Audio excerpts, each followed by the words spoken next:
So thank you very much for joining us, and good luck. Thank you. All right.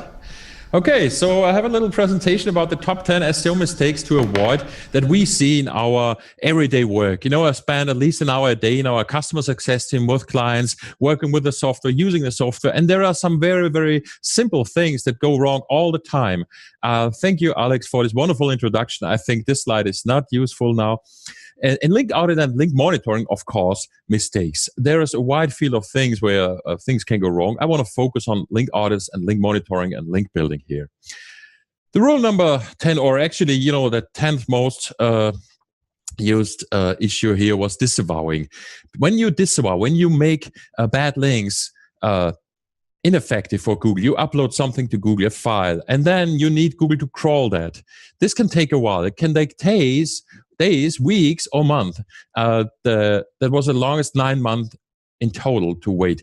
And so that is what you must not forget. Google needs to crawl those links. Just by uploading the disavow file doesn't help you. So we built a solution inside our product, a little tool called Link Detox Boost to help that go as fast as 2 days. But you have to keep in mind that uploading the disavow file alone is not enough. And this has not changed with Google Penguin. The real-time Penguin still requires that those links are crawled. And they even said that they calculate all these signals as they crawl it.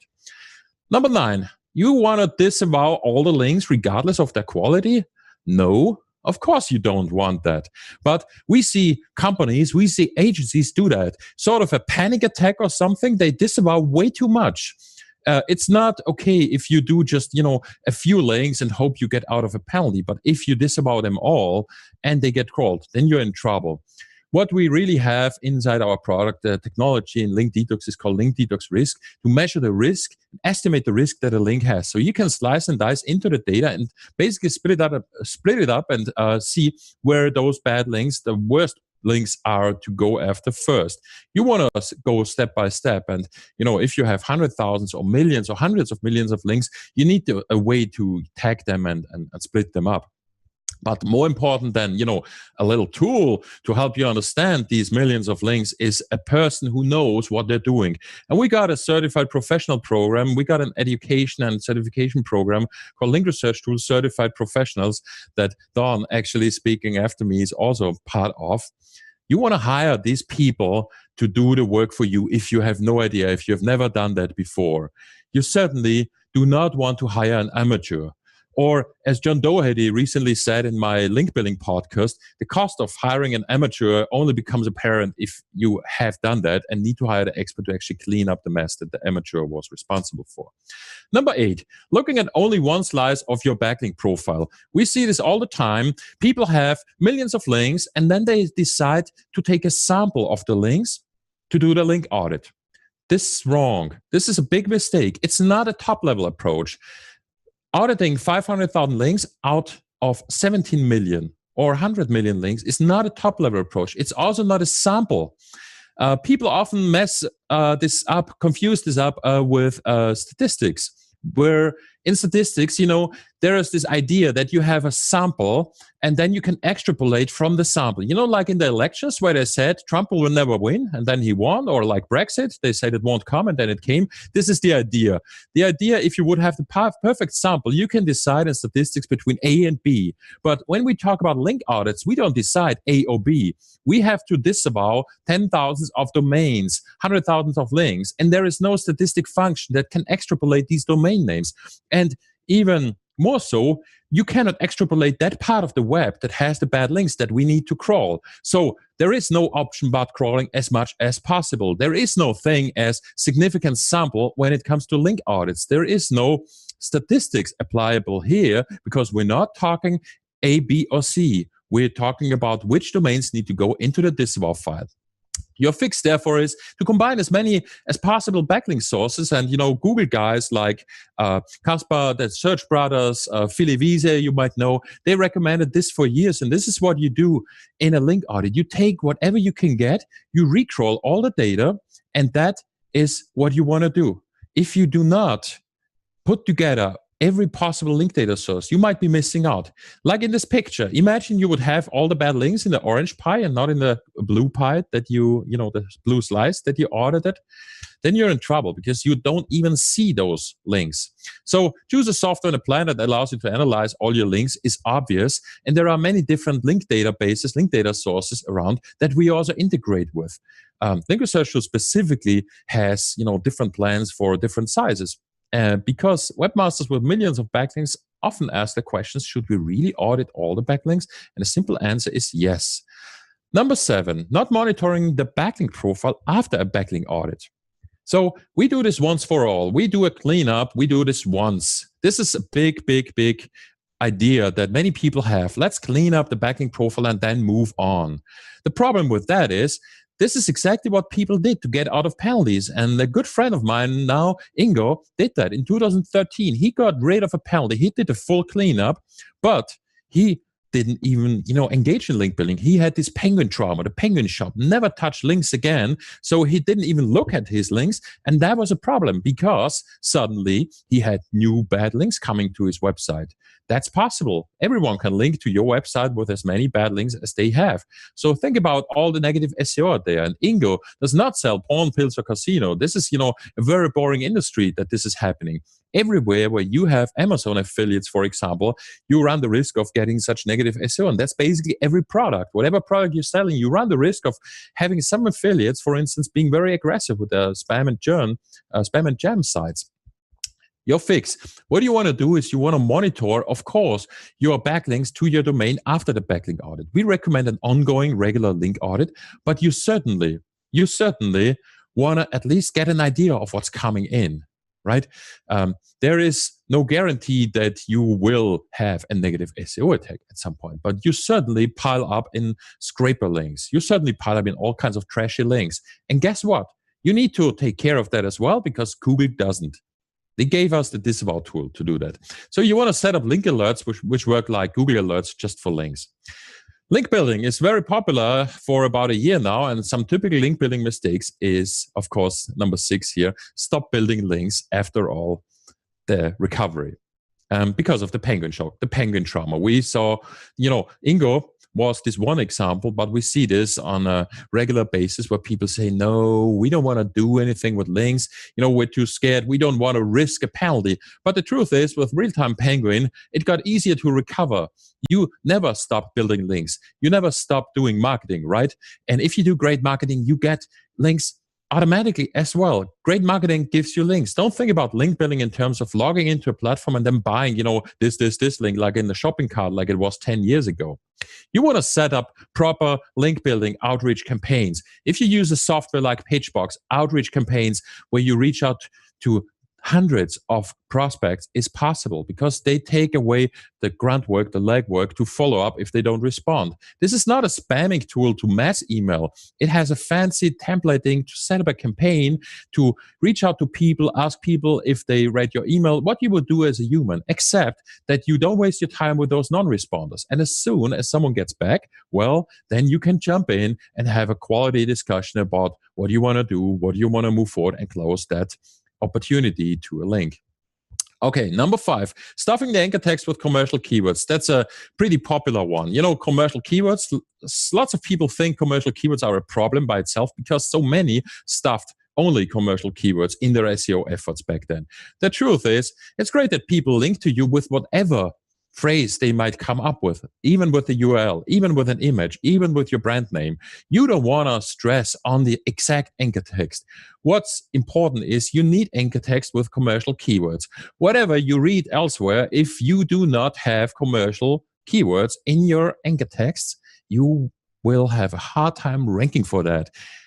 How do I know? We've seen those people that freaked all out and disavowed all the links with commercial anchor text. And guess what? They dropped for the commercial anchor text. Not such a great success in that point. Just because a keyword link has commercial anchor text doesn't make it automatically risky. This is why we combine so many different metrics to actually get an idea about the risk. So, link prospecting. Building just any link, getting as much as you want? No, it's not about the number of links. It's about the quality of the links. I always preach that, and this is even more important in the last 5 years since the Penguin updates. got around. You want to build high quality links.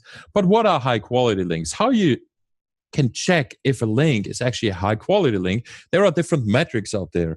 You can look at, simple link metrics like LRT power or LRT trust to measure the strength or the trust of a link, which is a lot more than you get, in other products where you only have a trust metric, an authority metric that is measured on a page or the domain, which is only one dimension. You want to have 2 dimension, but you can get it even better if you simulate what a link would do to your backlink profile in terms of risk, if you would have it.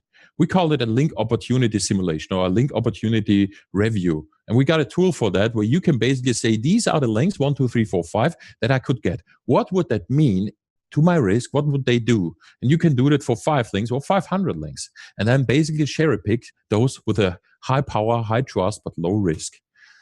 Number 2, not looking at your competitor or your competitor's backlink profiles. There is a lot of gold in your competitors' backlink profiles. There's a lot of trash in there as well. But if you do not look at your competitors, you're missing out. The best links there that you can get, you want to get. You can find low risk but high power trust links using a tool like Competitive Link Detox. Running a link detox for your competitors makes sense, not to find their bad links, but their powerful low risk links. This is what we recommend for years. And this is something that puts you in a mode where link building suddenly becomes more controlled, where you have data points to tell you, to give you a support in deciding if you want to pursue that link or not. And you would be surprised how many so-called popular websites are actually risky because they engaged in link selling practice too openly. And you know exactly which platforms I mean. Website migration mistakes jump to more the on-page part of the off-page part, which I still call, off-page here. Your own website, even if it's on the same domain, has a lot of off-page problems, which means you have done migrations, you have renamed pages, you have done some rel canonical cleanup, and you probably forgot about your external links, probably about your internal links as well. Not checking those errors after a website redesign or migration is one of the biggest mistakes. Every day when we onboard a new client, we find hundreds or thousands of links going to error pages. A 404 is a simple error page, and if they get clicked, you would even see that in the Apache log. Errors, 503s or something like that, you wouldn't even see in there. So that is even worse. We got a tool for that looks at all the backlinks that you have and check if they actually end up in the nirvana, in an error page. And then you can redirect them to relevant pages. You want to redirect whatever links come in to pages that you don't have anymore to pages that you now have. Please, and this is important, you do not want to redirect to the homepage. This changed in May 2013. And I just saw this yesterday in a client call. Do not redirect orphan pages or outdated pages to your homepage because Google interprets that as soft 404, which means you lose the link juice as well. It's the same as not redirecting that error page, basically. So always find a relevant page where you want to redirect the links to make sure that you do not lose what you build up over time. In link building, Neil Patel said in a podcast interview just some days ago to me, link building, don't think in days or weeks or months, think in years. And this is exactly what it is. It's like your bank account where you keep saving money. And even if the interest is low, there is some interest to that. And actually in SEO and link building, interest on links is actually very high. It builds up over time. There's an accumulative effect that you won't get in any kind of other marketing technique, except as in link building. All these good links help you over time. And if you trash them by republishing, by relaunching your website, and just because it looks better doesn't mean it ranks better. And we hear that every week as well.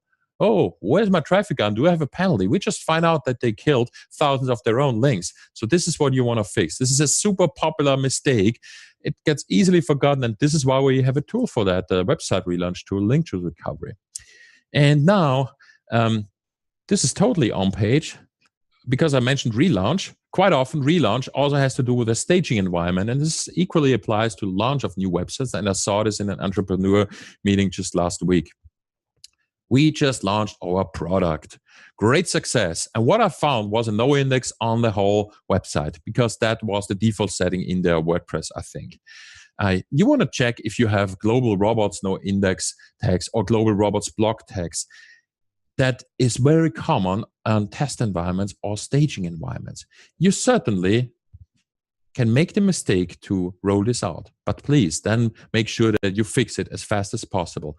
We got a browser extension, a free browser extension called Link Redirect Trace that helps you see this and many other things, which is actually part of many 3 other extensions that we have to show link redirects and indexation status, to show the link power and trust of a page that is you just visit in your browser, and a link research tool SEO toolbar, which is basically an overlay. And all of these plugins are extensions for your Chrome browser or Firefox browser that you can get for free, and download them today. You can actually, with the link research SEO toolbar, you get all of these important metrics, power and trust, link velocity, overlaid in your browser, like you might know it from the SEO Quake toolbar, or I think Ahrefs had a free toolbar for some time that they shut down after some time. I think Moz has one, but you only get the Moz metrics in there, and I'm not a big fan of them because their index is so small. So I would rather not recommend using that. Yeah, that was it. I think I got my 20 minutes in time. I'm not sure how the protocol now is. Alex, do we have questions right now, or because I need to leave to my next show, or will we do this at the end or in writing?